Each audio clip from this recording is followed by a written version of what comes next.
기드온은 어떤 사람이었냐? 포도주 틀에서 밀타작을 하는 그런 겁쟁이였다고 말씀을 드렸죠. 그러면서 미디안을 물리치기 위해서 하나님이 너를 불렀다 했는데 그것을 이제 의심합니다. 그래서 하나님께서 날 사사로 쓰신 증거를 요구를 하죠. 그래서 6장 13절에 보면 증거를 달라라고 얘기를 해요. 그러면서 또 그 후에는 양털 테스트를 하죠. 6장 33절부터는 양털을 젖게 해주고, 그리고 또 한 번은 양털이 아닌 땅을 젖게 해달라. 그렇게 해가지고 이제 하나님이 정말 계신지 안 계신지, 하나님이 정말 이 명령을 하신 건지 안 하신 건지에 대한 하나님의 증거를 요구를 하게 됩니다. 즉 하나님의 말씀을 의심하는 자였고 또한 겁이 많은 사람이었는데 하나님은 그를 용사로 쓴다는 내용을 했습니다. 그렇던 사람인데 그럼에도 불구하고 그가 용사가 될 수 있었던 것은 6장 34절에 나오는 것처럼 여호와의 영이 기드온에게 임하시니라는 말이 있어요. 임하시니. 이게 원래 말로는 기드온에게 영이 임했다. 마찬가지로 사사에게, 입다에게도 영이 임하고 삼손에게도 영이 임했다라고 얘기를 합니다. 구약에서는 하나님의 영이 임했다는 것이 바로 성령을 받았다는 거예요.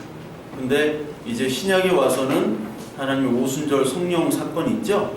그 성령 강림 사건 이후로는 우리가 성령을 받은 우리에게 떠나지 않는 영으로 우리 안에 머물러 계신다는 것이죠. 구약 시대 때는 그 성령의 임재가 딱 있은 후에는 하나님이 그를 사용하시고 다시 성령을 거두가시기도 해요.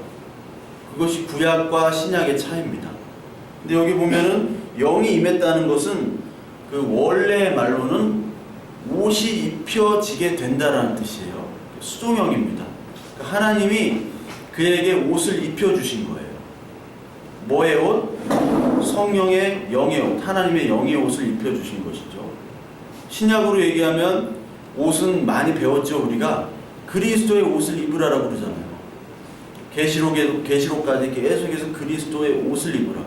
예수님께서도 비유해서 혼인잔치에 초대했는데 예복이 있는 자만 들어갈 수 있죠. 그것이 바로 그리스도의 옷을 입은 겁니다. 그 옷을 입은 것만이 하나님의 용사가 된다는 겁니다. 그런데 나중에 이 기드온을 보게 되면요, 기드온이 8장 한번 봐요. 8장 27절 한번 봐요. 8장 27절. 그 하나님의 옷을 입은 게 아니라 입혀진 거라고 그랬죠. 입혀진 기드온이 8장 27절에 보니까 기드온이 그 금으로 에봇 하나를 만들어 자기 성읍 오브라에 두었더니 온 이스라엘 그것을 음란하게 위함으로 그것이 기드온과 그의 집에 올무가 되니라. 기드온이 성령의 하나님의 옷을 입었는데 이번에는 어떤 옷을 입었느냐? 에봇을 입었어요. 에봇은 그 제사장이 입는 옷이죠. 대제사장이 입는 옷인데 우리가 그때 천안에 가서 봤죠. 에봇을 입고 그 다음에 그 흉패라고 가슴에 옷을 입고 거기다가 보석 12개를 달잖아요. 그 12개가 12지파를 상징하고 우리 모든 성도들을 상징하는 거잖아요. 근데 그 에봇이 그 흉패 밑에 있는 건데 그 에봇을 입었다는 것은 자기가 이제 대제사장이라고 하는 것과 똑같은 겁니다. 그러니까 예전에는 그런 에봇이 없어도 하나님의 영의 옷을 입었는데 이번에는 자기가 대제사장 노릇을 한다는 거예요. 즉 그리스도의 옷, 하나님의 옷, 성령의 옷을 벗고서 이제 내가 제사장이니까 나의 명령을 따르라. 즉 세상 용사로서 내가 나서겠다라고 이제 이 기드온이 타락했다는 모습을 바로 여기 후에 나타나는 겁니다. 그 전까지는 이제 하나님의 영을 받은 하나님의 옷이 입혀진 사람이에요. 그 입혀진 옷이 그 기드온이 용사가 이제 기드온이 용사로서 이제 전쟁을 시작하는 장면이 오늘 읽은 장면입니다. 그래서 오늘 그 읽었을 때 딱 나타나는 것이 바로 300명의 용사와 함께 미디안과 전쟁을 치렀고요. 그 다음에 나온 이야기가 바로 뭐냐면 300으로 전쟁을 치렀던 이들에게 어떤 꿈이 이루어지냐, 어떤 그 미디안 사람들에게 꿈을 말하는 것을 들었는데 그것이 보리떡이 그 장막을 치는 꿈이 있었고요. 그리고 마지막에는 이 300명이 어떻게 미디안을 이겼느냐, 빈 항아리, 그 항아리 안에 횃불을 감추고 나팔을 불고 소리를 지르면서 이 미디안을 이긴 장면이 나옵니다. 이 세 가지, 300 그리고 보리떡의 꿈 그리고 횃불, 항아리를 깨트려가지고 횃불과 나팔 소리를 불면서 고함을 지르면서 이긴 이 장면들이 사실은 다 예수 그리스도를 상징하는 거예요. 어떻게 예수 그리스도가 상징되느냐? 우리가 처음에 보면요, 이 미디안 사람들의 수가 7장 12절에 보면은 미디안이 아말렉과 동방의 모든 사람들이 골짜기에 누웠는데 메뚜기의 많은 수와 같고 그들의 낙타의 수가 많아 해변의 모래가 많음 같은지라. 모래 같고 메뚜기 떼와 같이 이 미디안 백성들, 미디안의 군사들이 그만큼 많았는데 몇 명으로 전쟁을 처음에 시작합니까? 이스라엘이 32,000명으로 시작을 해요. 32,000명으로 시작하는데 하나님께서 하신 말씀 32,000명은 너무 많다. 너무 많다고 하시면서 몇으로 줄이세요? 300으로 줄이시는 거예요. 300. 왜 300으로 줄이시나? 7장 2절을 한번 볼까요? 7장 2절. 7장 2절 읽겠습니다. 여호와께서 기드온에게 이르시되 너를 따르는 백성이 너무 많은즉 내가 그들의 손에 미디안 사람을 넘겨주지 아니하리니 이는 이스라엘이 나를 거슬러 스스로 자랑하기를 내 손이 나를 구원하였다 할까 함이니라. 그러니까 내 손이 나를 구원하였다. 그 수가 많기 때문에 우리가 이겼다라고 네가 스스로 그 공을 너에게로 돌릴까봐 내가 300으로 만들어 버렸다는 거예요. 그러니까 이 300으로 만들어 버린 것은 하나님의 영광을 돌리는 것이고 300이 아닌 뭐예요? 32,000으로 시작하는 것은 하나님을 거슬리는 일이죠. 그러니까 소수로 시작하라는 거예요. 소수로. 내가 했다, 내가 용사다, 내가 주인이다. 이것이 바로 하나님을 거슬리게 하는 겁니다. 그러니까 아무것도 할 수 없는 300명 가지고 그 많은 수를 어떻게 당하겠어요? 300명 가지고. 말이 안 되는 거죠. 300명 가지고 우리 뭐 군대 다 갔다 왔으니까 선생님이 장교로 갔다 왔잖아요. 전략 전술을 짜야 되잖아. 300명 가지고 무슨 전략 전술을 짜겠어요? 돈 10만 원 가지고 여기 리모델링 한다고 생각해 보세요. 리모델링 뭘 하겠어요? 아무것도 못하지. 그러니까 아무것도 못하게 하나님께서 하신다는 거죠. 그것은 뭐냐면 네 자신, 네 존재 자체를 부인하라는 거예요. 죽으라는 거죠. 300으로 가라는 것은 너 죽으러 가라는 거예요. 그게 어디에 나오느냐? 시편 116편 한번 볼까요? 시편 116편을 보면 16편 15절을 보면요. 16편 15절 제가 읽겠습니다. 여호와여 116편 15절 보면 그의 경건한 자들의 죽음은 여호와께서 보시기에 귀중한 것이로다. 하나님을 따르는 경건한 자들의 죽음은 하나님께서 귀히 보신대요. 이 죽는다는 것이 바로 사실은 자기의 부인입니다. 자기 존재 자체를 부인하는 거예요. 그러니까 성경은 자기 존재 자체의 부인부터 시작이 됩니다. 이 부인하고 하나님께 영광을 돌릴 수 있는 사람은 인간이 없어요. 왜냐하면 로마서에 나오는 것처럼 3장에 나온 것처럼 모든 사람은 죄에 빠졌기 때문에 하나님 영광을 돌릴 의인이 하나도 없다고 나오죠. 누구만이 자기 부인을 통해서 하나님의 영광을 돌릴 수 있습니까? 바로 예수 그리스도만이죠. 빌립보서 2장 한번 볼까요? 빌립보서 신약성경 319페이지입니다. 빌립보서 2장 5절부터 11절까지 함께 읽겠습니다. 5절부터 11절.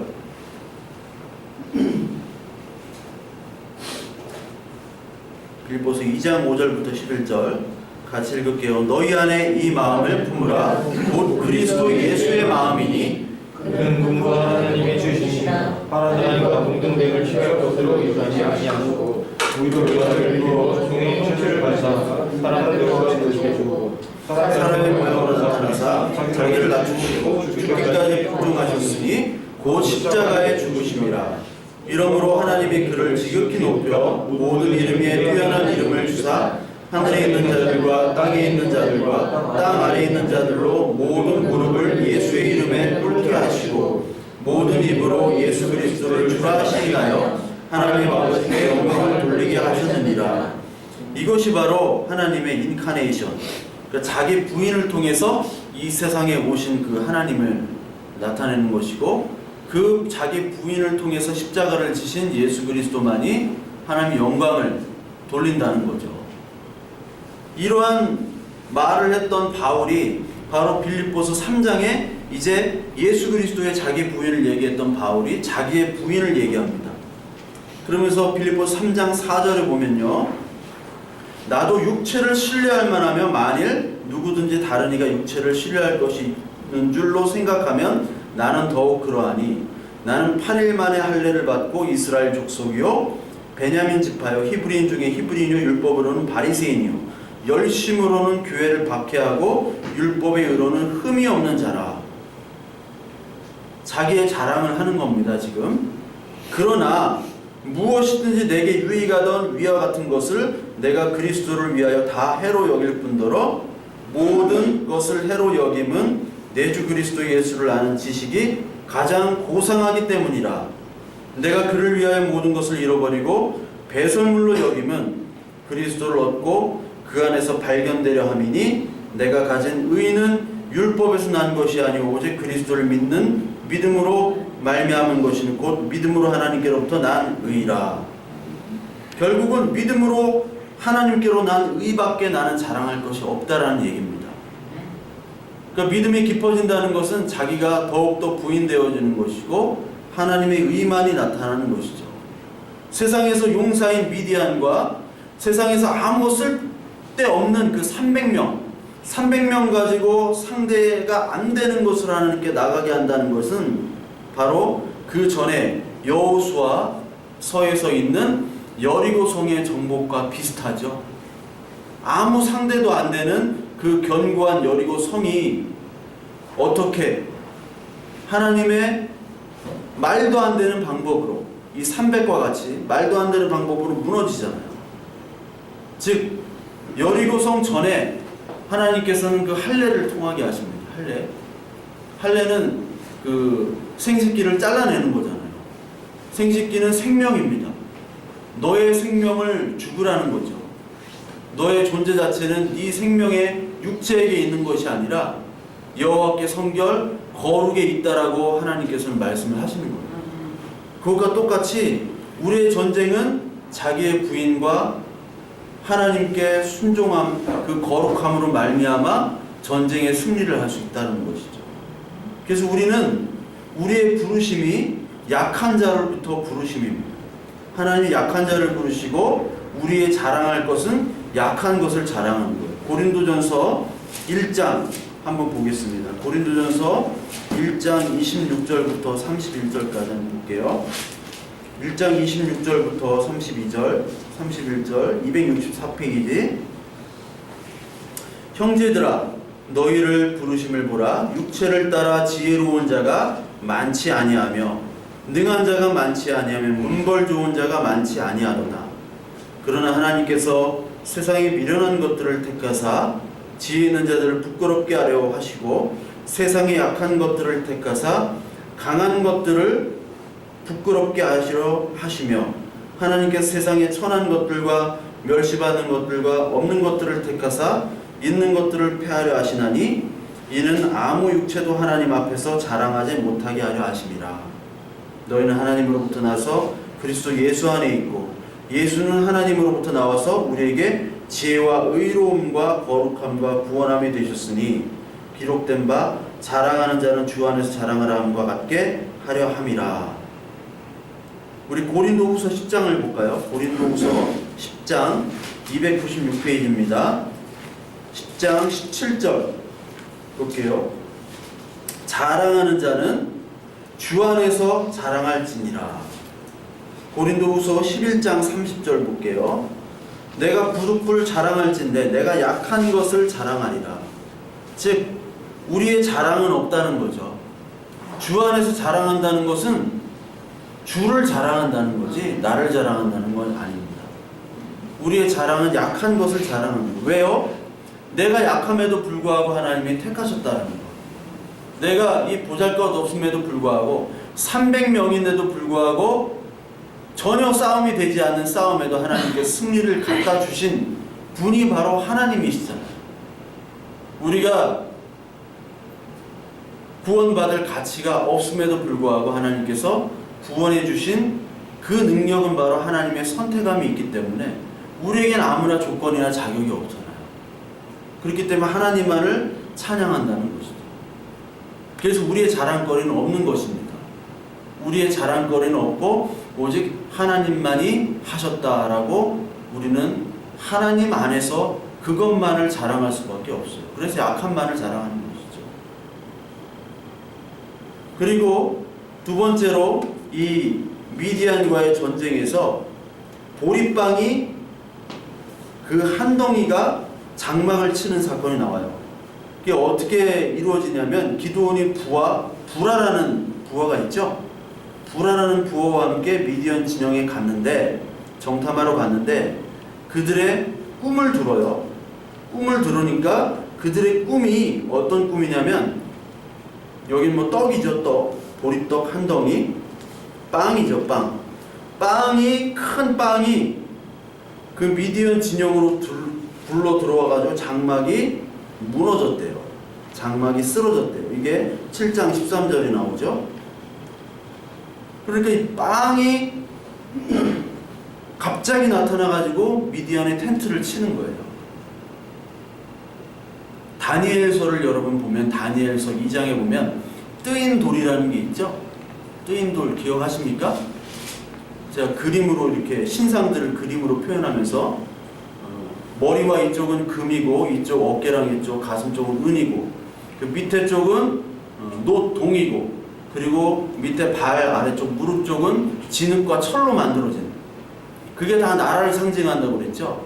그 나라를 상징하는 강력한 제국들이 어떻게 무너지냐면 돌이 갑자기 날라와가지고 그거를 다 때려 부시는 장면이 나와요. 그게 다니엘서 2장입니다. 다니엘서 2장을 한번 볼까요? 다니엘서 2장에 31절부터 35절까지 그 말씀이 있습니다. 신약 구약성경 1233페이지 1233페이지 다니엘서 2장 31절에 보면 왕이여 왕이 한 큰 신상을 보셨나이다. 그 신상이 왕의 앞에 섰는데 크고 광채가 매우 찬란하며 그 모양이 심히 두려우니 그 우상의 머리는 순금이요 가슴과 두 팔은 은이요 배와 넓적다리는 노시요 그 종아리는 쇠요 그 발은 얼마는 쇠요 얼마는 진흙이었나이다. 또 왕이 보신즉 손대지 아니한 돌이 나와서 신상의 쇠와 진흙의 발을 쳐서 부서뜨리매 그때 쇠와 진흙과 놋과 은과 금이 다 부서져 여름 타작마당에 겨같이 되어 바람에 불러간 것이 없고 우상을 친 돌은 태산을 이루어 온 세계에 가득하였나이다. 이 꿈을 해석해 주는 거예요. 다니엘이. 오늘 나온 이 사람들의 꿈은 큰 빵이 굴러 들어가지고 텐트를 다 부셨죠. 미디안 용사들을 다 부신 거예요. 빵이. 근데 여기 보면은 돌이 날라와가지고 여기 돌이 어떤 돌이냐면 34절 손대지 아니한 돌이에요. 인공으로 가미하지 아니한 뜬금없이 날라온 돌이에요. 즉 인간의 힘으로 이루어진 것이 아니라 정체불명의 돌. 돌은 뭡니까? 우리가 아둘람, 돌, 굴, 반석 이게 뭐라고 그랬어요? 예수 그리스도를 상징한다고 그랬죠. 예수 그리스도. 예수 그리스도가 돌로 이 제국을 다 무너뜨려서 온 세계에 이 돌로 태산을 이루어 가득하겠다. 물이 바다 덮음같이 다 가득하겠다. 그거죠. 예수 그리스도가 가득하겠다는 거죠. 여기서도 마찬가지로 빵이 날라온 거예요. 빵이 날라왔다는 것은 빵은 뭡니까? 빵, 떡, 이것이 바로 예수 그리스도를 상징하잖아요. 요한복음 6장 한번 볼까요? 요한복음 6장 33절을 한번 보세요. 요한복음 6장 33절, 신약성경 153페이지입니다. 6장 33절, 하나님의 떡은 하늘에서 내려 세상에서 생명을 주는 것이니라. 하나님의 떡이 나오죠. 35절, 예수께서 이르시되 나는 생명의 떡이니 내게 오는 자는 결코 줄이지 아니할 터요 나를 믿는 자는 영원히 목마르지 아니하리라. 41절, 자기가 하늘에서 내려온 떡이라 하심으로 유대인들이 예수에 대하여 수군거려. 48절, 내가 곧 생명의 떡이니라. 너희 조상들은 광야에서 만나를 먹었어도 죽었거니와 이는 하늘에서 내려오는 떡이니 사람으로 하여금 먹고 죽지 아니하게 하는 것이니라.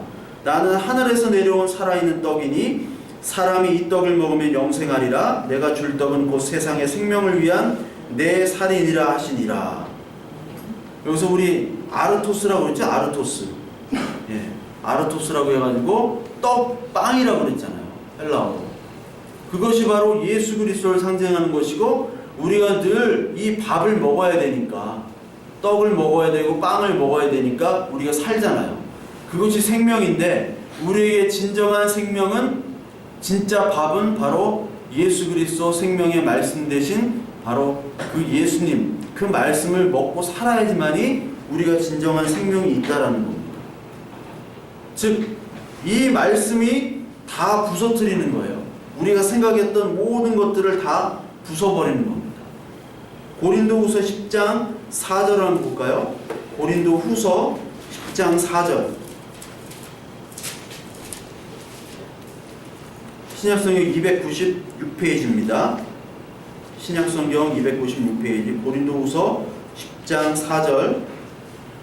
우리의 싸우는 무기는 육신에 속한 것이 아니요 오직 어떠한 견고한 진도 무너뜨리는 하나님의 능력이라. 모든 이론을 무너뜨리며 하나님 아는 것을 대적하여 높아진 것을 다 무너뜨리고 모든 생각을 사로잡아 그리스도에게 복종하게 하니, 너희 복종이 온전하게 될 때 모든 복종하지 않는 것을 벌하려고 준비하는 중에 있노라. 우리의 싸우는 무기는 육신에 속한 것이 아니죠. 어떠한 견고한 진, 이 미디안의 진을 무너뜨리는 것은 하나님의 능력인데, 모든 이론을 무너뜨린대. 우리의 생각, 우리의 사고, 우리의 가치관들을 말씀이 무너뜨리는 거예요. 그래서 모든 생각을 그리스도에게 복종하게 하는 것이 바로 하나님의 일입니다. 이것이 빵이 나와가지고, 이것이 돌이 나와가지고 다 부수는 역할을 하는 거예요. 히브리서 4장 12절 한번 보겠습니다. 똑같은 말씀이에요. 히브리서 4장 11절, 4장 12절, 신약성경 356페이지, 356페이지, 4장 12절, 13절. 하나님의 말씀은 살아있고 활력이 있어 좌우의 날선 어떤 검보다도 예리하여 혼과 영과 및 관절과 골수를 찔러 쪼개기까지 하며 또 마음의 생각과 뜻을 판단하나니 지으신 것이 하나도 그 앞에 나타나지 않음이 없고 우리의 결산을 받으실 이의 눈앞에 만물이 벌거벗은 것 같이 드러나느니라. 이 빵이 이 미디안을 심판했듯이 하나님의 말씀이 우리를 다스리시고 우리의 모든 생각들, 우리의 잘못된 가치관들을 다 쪼개시는 것이죠. 그리고 우리의 잘못된 것들을 다 부숴버리는 거예요. 그러면서 우리의 죄악들에 우리의 모든 것들이 벌거벗은 것처럼 다 드러나게끔 하는 것이 말씀이에요. 그래서 이 성경 말씀을 통해서 우리가 얼마나 죄인인지 폭로가 되는 거잖아요. 다윗이 얼마나 위대한 왕이 아니라 다윗이 얼마나 살인, 간음, 그리고 폭행자였고 얼마나 못난 사람인지를 하나님께서 보여주시고, 그때 하나님의 은혜를 부어주실 때 그 은혜를 잡은 다윗이기 때문에, 다윗은 그래서 하나님의 마음에 합한 자라고 사도행전 13장에서 얘기하는 거예요. 그것이 하나님의 마음에 합한 것이지, 다윗이 위대한 골리앗을 물리치고 블레셋을 다 이기고 영토를 확장해서 하나님 앞에 합당한 것이 아닙니다. 말씀에 순종해서 합당한 것이 아니라, 그 하나님의 말씀을 어겼음에도 불구하고 하나님 앞에 나와 회개하고 하나님의 말씀을 다시 붙잡은 다윗이기 때문에, 통회하고 상한 심령을 하나님이 멸시치 않는다고 시편 51편에 얘기했듯이, 그랬기 때문에 하나님의 마음에 합하다라고 얘기하는 거예요. 그것이 바로 하나님의 일입니다. 그 말씀의 빵이 우리에게 떨어지는 거예요. 그래서 우리의 것들을 다 부수는 겁니다. 그 빵 대신 그 하나님이 오늘 저와 여러분들에게 임하고 있는 거고. 그리고 마지막으로 항아리, 횃불, 나팔 소리, 이런 것들이 있습니다. 여러분, 그 항아리는 이 전략이 오늘 그 기드온의 전략이, 하나님께서 주신 전략이 뭐냐면, 항아리를 가지고 300명이 달려간 거죠. 이건 전쟁을 하겠다는 게 아니에요. 근데 항아리가 중요한 것이 아니라 그 안에 횃불이 있고 나팔을 불었어요. 그걸로 미디안을 이겼어요. 그러니까 300도 말이 안 되고, 보리빵이 이렇게 떨어져가지고 다 부수는 꿈도 말이 안 돼요. 항아리를 가지고 전쟁하는 것도 말이 안 되는데 결국 이겼다는 거죠. 근데 이 항아리는 뭘로 만들어지고, 흙으로 만들어졌죠. 흙으로 빚은 거잖아요. 근데 이 항아리가, 여기 보면은 그 항아리를 깨서 부수라고 그래요. 결국 항아리가 중요한 것이 아니라 그 안에 있는 횃불과 나팔이 중요한 겁니다. 나팔을 불고 그 안에 횃불을 가지고 이긴 것이지 항아리를 가지고 이긴 것이 아닙니다. 즉 이게 무슨 말이냐면, 항아리는 고린도후서 4장 7절에 이런 말씀이 있어요. 고린도후서 4장 7절 한번 볼까요? 고린도후서 4장 7절, 신약성경 289페이지, 신약 289페이지. 우리가 이 보배를 질그릇에 가졌으니 이는 심히 큰 능력은 하나님께 있고 우리에게 있지 아니함을 알게 하려 함이라. 자, 이 보배를 질그릇에 가졌대요. 이 항아리는 흙으로 만든 그릇입니다. 그런데 이 질그릇의 안에 보배가 있대요. 보배가 뭐예요? 예수 그리스도의 그 큰 능력이 바로 보배죠. 그러니까 우리는 질그릇인 거예요. 우리 안에 그리스도가 나타나려면 우리 안에 있는 그리스도가 나타나기 위해서 우리 밖에 있는 질그릇이 깨져야 된다는 말씀입니다. 항아리가 깨지지 않고서는 이길 수가 없다는 거죠. 왜? 능력이 우리 항아리, 우리를 구성하고 있는 항아리가 있는 것이 아니라 우리 안에 있는 보배, 질그릇이지만 보배 안에 있는 보배 대신 예수 그리스도께 능력이 있기 때문에 그래요. 세상은 뭐를 포장하려고 합니까? 항아리를 포장하려고 그러죠. 질그릇이 아니라 금그릇, 은그릇이 되도록, 그리고 금 항아리, 은 항아리, 더 큰 항아리가 되도록 세상은 요구를 하고 있어요. 근데 하나님의 말씀은 그 그릇을 깨야지만이 하나님의 용사고 하나님과 함께하는 용사가 된다는 거죠. 그래야지만 그 안에 있는 횃불이 나타나니까, 빛 대신 그리스도가 나타나니까 그것을 얘기하고 있습니다. 그리고 나팔은 무엇을 얘기하냐면, 나팔은 어떨 때 나팔을 불죠? 레위기나 나팔을 언제 불죠? 나팔은 공격할 때도 불고 멈출 때도 불고, 진이 움직이잖아요. 민수기 때 진이 이렇게 움직이죠? 몰라요? 그 60만 명 이상, 남자만 60만 명의 사람들이 광야로 움직일 때 그냥 움직이는 게 아니에요. 그 지파별로 순서가 있어요. 순서가 있고 언약궤를 앞에 두고 이렇게 움직이잖아요. 움직일 때 자 움직이자 할 때 나팔을 불고 자 멈춰 할 때 나팔을 불고 공격할 때도 나팔을 불고. 계시록에 보면은 우리 계시록이나 데살로니가 후서나 이런 데 보면 예수님이 재림할 때 나팔이 불러지죠. 나팔이라는 것은 지금 뭐가 시작된다는 거예요. 나팔은 바로 하나님의 능력과 하나님의 인도하심과 찬양함과 심판과 모든 것들 다 나타나고 있어요. 즉 빛 대신 예수 그리스도와 나팔로 하나님이 일하시는 것과 같이 지금 그것으로 나타내서 이제 미디어를 공격하고 있다는 겁니다. 이게 여리고성 7바퀴 돌면서 어떻게 무너지느냐? 나팔을 불고 고함을 치는 것과 똑같아요. 이것은 우리의 힘으로 되는 것이 아니라 역시 하나님의 능력으로 이것들이 무찔러진다라는 거죠. 고린도후서 10장 4절 5절에서 봤죠? 아까 견고한 진을 무너뜨린 능력이 바로 하나님의 능력이다. 우리는 육체의 힘이 아니라 하나님의 영의 힘으로 모든 것들을 무너뜨린다는 거예요. 그래서 이 세 가지 모두 다가 사실 가나안 전쟁의 다시 반복입니다. 가나안 전쟁은 어떤 전쟁의 성격이었냐면 영토 정벌 성격이 아니었어요. 그 본질은 우리 안에 있는 가나안 죄성들 있죠. 우리는 하나님을 섬긴다고 하면서도 사실 가나안 세상을 섬기잖아요. 그것들을 멸하기 위한 하나님이 이스라엘을 위한 전쟁이었어요.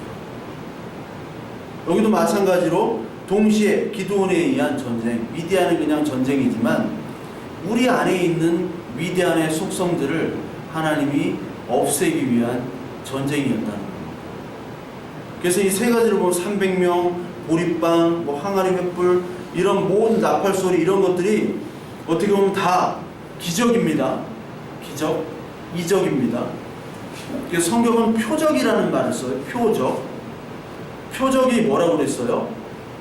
표적은 그 표적에 주목하는 것이 아니라 표적은 이것은 하나님의 일이시구나.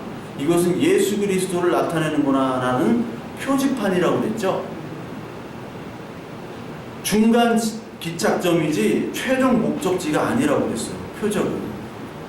그러나 표적은 굉장히 중요합니다. 왜냐하면 예수 그리스도를 나타내기 위해서. 우리 이사야 7장 한번 볼까요? 이사야 7장. 하나님이 얼마나 표적을 중요시 여기는가 한번 보겠습니다. 이사야 7장 10절 볼게요. 10절. 이사야 7장 10절.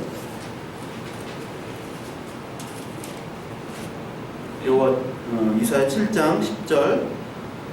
여호와께서도 아하스에게 말씀하여 이르시되 너는 내 하나님 여호와께 한 징조를 구하되 깊은 데서든지 높은 데서든지 구하라 하시니 아하스가 이르되 나는 구하지 아니하겠나이다. 나는 여호와를 시험하지 아니하겠다 한지라.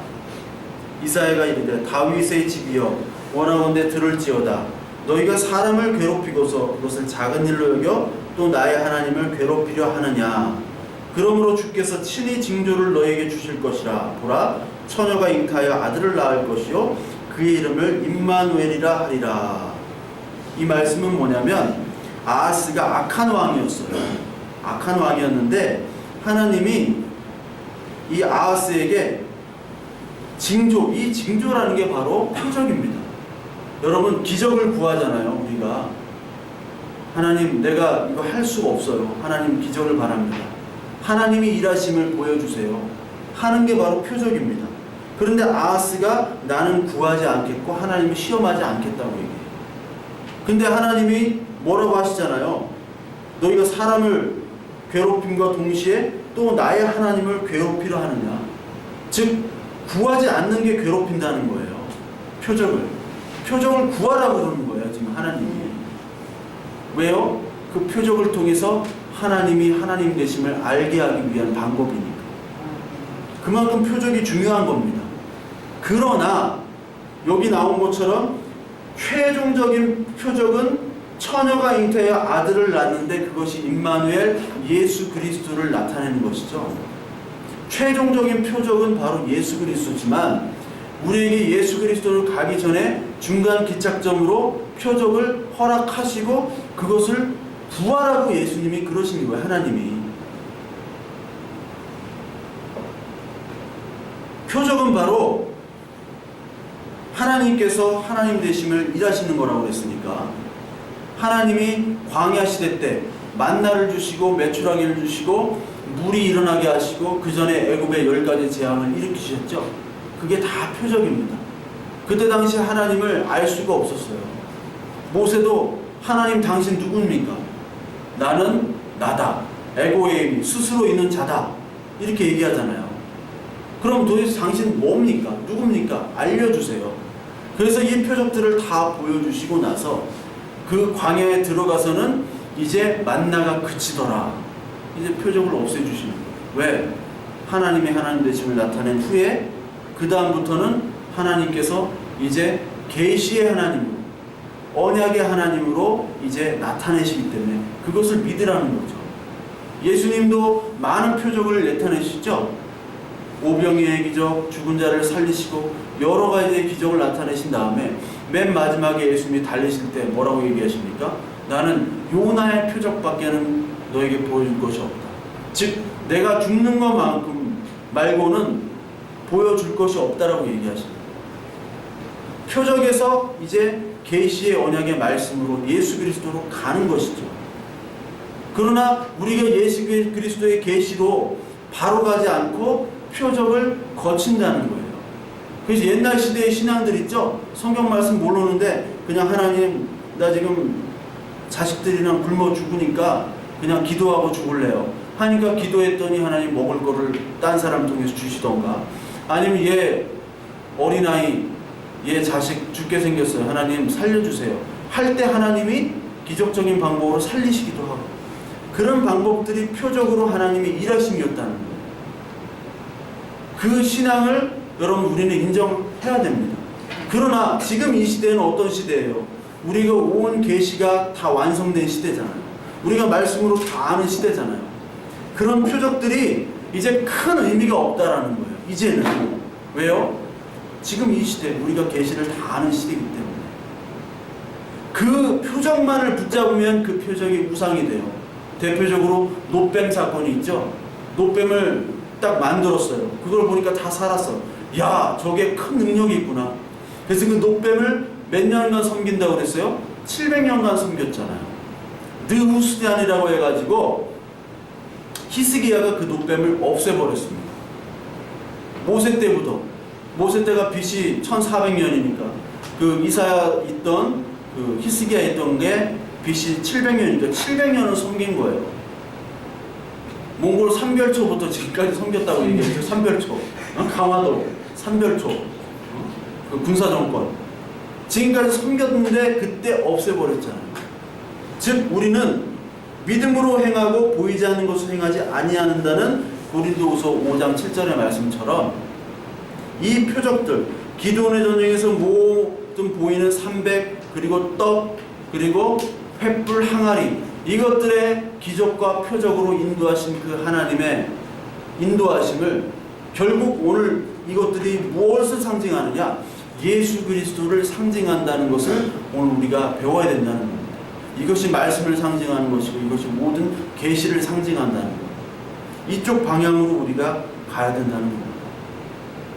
따라서 오늘도 여러분들, 저와 여러분들 표적을 구합시다. 아시죠? 표적을 구합시다. 우리에게 재정이 없고 우리에게 취업할 것이 없고 우리가 할 일이 없고 우리가 몸이 아프고 우리 가정이 쪼개지고 하나님 내가 할 수가 없습니다. 하나님이 도와주세요. 하나님 나의 길을 인도해 주세요. 나 지금 매달 설교 듣고 뭐 말씀 보고 하지만 하나님 정말 나에게 체험이 없습니다. 정말 뭐 건덕지가 있도록 하나님 저걸 믿을 수 있도록 하나님 나에게 허락해 주세요. 그런 표적을 여러분들 구합시다. 아시겠죠? 그리고요 동시에 그 표적이 우상이 아니라 하나님의 말씀을 붙잡고 가는 저와 여러분들 되시길